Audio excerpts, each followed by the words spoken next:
Chris, sounds good. Now, sidewalks, as you know, are the paved trails safely connecting an area together, which are beside the road. But for one Perrysburg man, his sidewalk doesn't even connect him to his neighbor's driveway.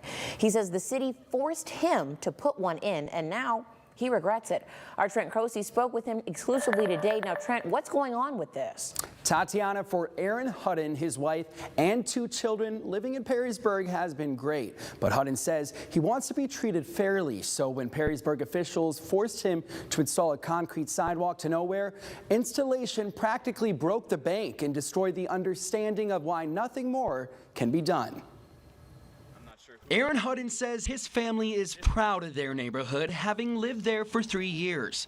A typical suburban street across from an elementary school. He says the family wanted to make the house even better, so they renovated, including their driveway. We filed with the city for all the permits that we needed, and they said we would need a sidewalk in the driveway. It's that concrete sidewalk, he says, the city gave him 7 days to install based on a city ordinance, or they would fine him.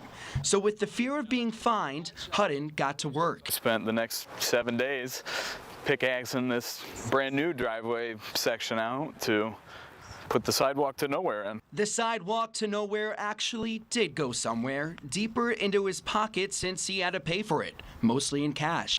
Material, time, and labor I put in it, probably about $2,000. Though Hutton wasn't happy with the sidewalk, he completed installation on time, so he wasn't fined.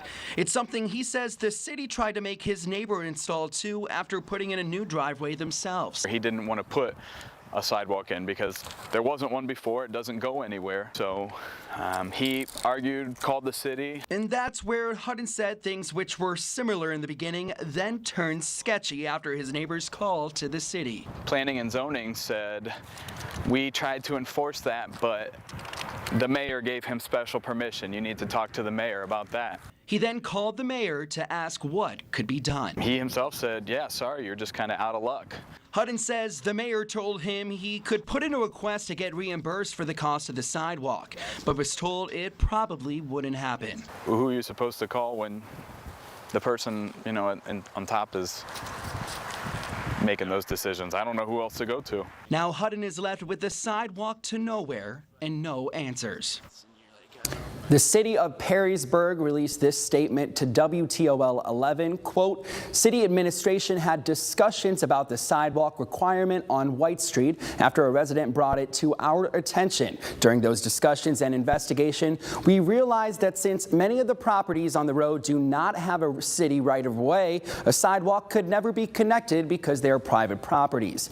We have since modified our approach, as we have in other areas of the city, when it comes to the sidewalk requirement. Unfortunately, this discussion and change took place after some of the sidewalks were already installed. Now, Trent, what does Aaron want the city of Perrysburg to do tonight? What is he asking? Tatiana, he says he either wants the entire sidewalk finished or to be reimbursed for the $2 grand he spent on the project. He says he just wants to be treated equal as the other taxpayers in the city. Reporting live in studio, Trent Croce, WTOL 11 on Fox 36. Thanks, Trent. This